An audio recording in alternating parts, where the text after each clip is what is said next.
বৈষম্য বিরোধী আন্দোলন যারা করেছে তাদের মনে রাখতে হবে এই সরকার পতনে এই বাংলাদেশ থেকে জুলুমের এই অবসান ঘটানোর পিছনে তাদেরই একা অবদান নয়। এই জুলুম থেকে সাধারণ মানুষকে বাঁচাবার জন্য আন্দোলন শুরু হয়েছিল সেই 2013 শাপলা চত্বর থেকে সেই আন্দোলন শুরু হয়েছে। সেই 2013 6 এপ্রিল আর 5 মের যদি আন্দোলন গণজাগরণ না হতো আজকে এতদূর এসে আপনারা সফল হতে পারতেন না। এখনো পর্যন্ত হাজারো আলেম ওলামা কোর্টে গিয়ে হাজিরা দিতে হয়। দীর্ঘ বহু বছর পর্যন্ত তারা এই জুলুমের শিকার। অসংখ্য ওলামা একরাম 2 বছর, 2.5 বছর, 3 বছর পর্যন্ত জেল খেটেছে। বহু ওলামা একরাম রক্ত ঝরিয়েছে। বহু ওলামা একরাম জেলখানায় শহীদ হয়েছে। আমাদের এই পাশের এলাকা সোনারগাঁওয়ের এই বর্ডারে এখানে মাওলানা ইকবাল সাহেব শহীদ হয়েছেন জেলখানায় থেকে। এখন সেই ওলামা একরামদেরকে মাইনাস করে আপনারা কই কুখ্যাত এতাতি সন্ত্রাসীদের কথায় নাচবেন, এইটা হতে পারে না। এই আন্দোলন তো হয়েছে বৈষম্য বিরোধী আন্দোলন। এখন তাদের নীতি হচ্ছে নীতিমালা, আমরা আমাদের দেশ থেকে বৈষম্য দূর করব। কোনো বৈষম্য এই দেশে চলবে না। এই সুযোগে এই সন্ত্রাসী সংগঠন এতাতি এরা কি করেছে, তাদের শরণাপন্ন হয়েছে যে আমাদের মধ্যে এক বৈষম্য চলতেছে, আমাদেরকে অনেক মসজিদে ঢুকতে দেয় না, আমাদেরকে প্রত্যেক বছর দ্বিতীয় পর্বে ইস্তেমা করতে দেয়, আমরা কাকরাইলে বেশি সময় থাকতে পারি না, তারা বেশি সময় থাকে। এই বিভিন্ন বৈষম্য আমাদের উপরে চলে। এখন বৈষম্য বিরোধী আন্দোলন যারা করেছে এই ছাত্র সমাজ, এরা কি ওলামা একরাম বলেন? তাদের আন্দোলনের সাথে আমরা ওলামা একরাম ছিলাম। ওলামা একরামদের লক্ষ লক্ষ ওলামা একরাম শরীক হয়েছে। আমাদের প্রায় 80+ মাদ্রাসা ছাত্র হাফেজ আলেমরা শহীদ হয়েছে এই বৈষম্য বিরোধী আন্দোলনে। বাকি যারা এখন মূল বৈষম্য বিরোধী আন্দোলনটা পরিচালনা করছে তারা কি কেউ আলেম আছে বলেন? আলেম নাই। এরা কি বুঝবে এটা আসলে কোনটা দিন না? তাদের বুঝতে হলে অবশ্যই আলেমদের শরণাপন্ন হতে হবে। এখন তারা না বুঝে নিজেরা সিদ্ধান্ত নিতে চেয়েছিল যে আমরা বৈষম্য দূর করব, ঠিক আছে তোমাদের দাবি মেনে নিব।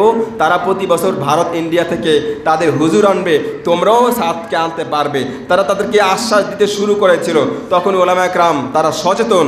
আর আমি ওলামা একরামদের শুকরিয়া সারা জীবন আদায় করলে শেষ হবে না।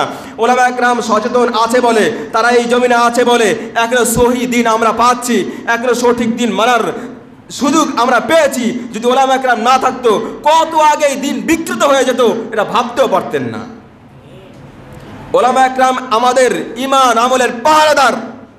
যখন তারা দেখলেন তো আর এক ফিতনা শুরু হয়ে যাচ্ছে, সাথে সাথে তারা সমস্ত দিন প্রিয় ইসলাম প্রিয় তাওহীদি জনতাকে সরহার্দি উদ্যানে ডাকলেন, আহ্বান করলেন, সেখানে বিষয়গুলো খোলাসা করলেন। ওলামা একরাম বললেন, সেখানে অনেক ওলামা একরাম বক্তব্য দিয়েছেন। বাংলাদেশের প্রখ্যাত প্রায় অধিকাংশ ওলামা একরাম সেখানে উপস্থিত ছিলেন। সবাই সেখানে এই বিষয়গুলো স্পষ্ট করেছেন। তারা বলেছেন যে সব বৈষম্য দূর করা যায় না। হক বাতিল এটা এমনই একটা বিষয়, এটা আগে বুঝতে হবে, পরে বৈষম্যর নাম নিতে হবে। হক বাতিলে বৈষম্য আবার কীভাবে দূর করে? আমাদের ভোলার প্রবীণ এক আলেম মাওলানা আনাস সাহেব তিনি বলেছেন যে মদ আর দুধের বৈষম্য দূর করা যায়। বলেন, কথা বলেন, মদ আর দুধের বৈষম্য দূর করা যায়? তিনি বলেছেন এই যে স্বামী স্ত্রীর বৈষম্য কিভাবে দূর করবেন? স্ত্রী প্রতি বছর গর্ভে সন্তান নেয়, এখন বলবেন না এটা চলবে না, এই বৈষম্য এখানে হবে না। 1 বছর স্বামী সন্তান নিব পেটে, আর 1 বছর স্ত্রী নিবে, এই বৈষম্য দূর করা যাবে? বলেন। আর সব বৈষম্য দূর করা যায় না। আপনি বাতিল আর হকের এই বৈষম্য, এটা তো বৈষম্য না, বাতিল তো বাতিলই, তাকে প্রতিহত করতে হবে। এই বৈষম্য দূর করার নাম নেওয়া না, বরং হকের পক্ষ থেকে বাতিলকে প্রতিহত করা, এটাই আমাদের ঈমানের দাবি। সব জায়গায় শুধু বৈষম্য নিয়ে আওড়ায়েন না, আগে বুঝবেন ইসলাম কাকে বলে, দ্বীন কাকে বলে। আমাদের মাওলানা সাখাওয়াত হোসেন রাজি সেখানে বলেছেন কাদিয়ানীরা গেছে যে পথে, এই সাদিয়ানীরা সাতপন্থীরাও যাবে সে পথে। কথা বলেন না কেন? কাদিয়ানীরা দালালি করেছে ইংরেজদের দালালি, আর এই সাতপন্থীরা দালালি করছে ভারতের রয়ের দালালি। দীর্ঘ 16-17 বছর তারা স্বৈরাচার সরকারের পা চেটে এই বাংলাদেশে কাজ করেছিল। একটা তাঁতি খুঁজে পাবেন না যারা জেল খেটেছে, যারা জুলুমের শিকার হয়েছে। সব স্বৈরাচার সরকারের এই কুখ্যাত সন্ত্রাসী সরকারের ছায়াতলে থেকে সন্ত্রাসী কার্যকলাপের আঞ্জাম দিয়েছে। আর এখন এসে তারা বৈষম্যর স্লোগান দিচ্ছে যে না, বৈষম্য চলবে না। অতএব ইহুদি খ্রিস্টানদের চাল চলছে, চলতে থাকবে কিয়ামত পর্যন্ত। আমাদেরকে সঠিকভাবে ঠান্ডা মেজাজে সহি দিন বুঝতে হবে, সঠিক দিন মানতে হবে। কি বলেন? আপনি বাজারে যাবেন, একটা কাপড় ক্রয় করবেন, মাছ কিনবেন, সেখানে আপনি বোঝেন কোন মাছটা ভালো আর কোনটা ভালো না, কোনটা পদ্মার ইলিশ আর কোনটা মেঘনার ইলিশ, এটা আপনি পার্থক্য বোঝেন। কিন্তু আপনি দিন ও ইসলামের কোনটা সহি আর কোনটা সহি না, এটা পার্থক্য বুঝবেন না, এটা হতে পারে না।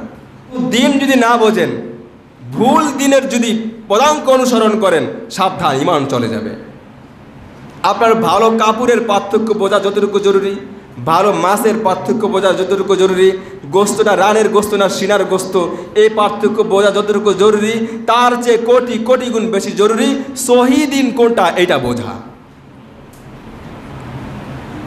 সহি দিন না বুঝলে আপনি দিনের উপর অটল অবিচল থাকতে পারবেন না, সম্ভব না। সহজ, বর্তমান ওলামা একরামদের সংখ্যা অনেক আলহামদুলিল্লাহ বাংলাদেশে। আপনি বোঝেন না তো 10 জন আলেমের কাছে যান, 10 জন আলেমের 8 জন 9 জন যেটা বলবে এটা তো নির্দ্বিধায় মানা যায়, সঠিক। কি বলেন?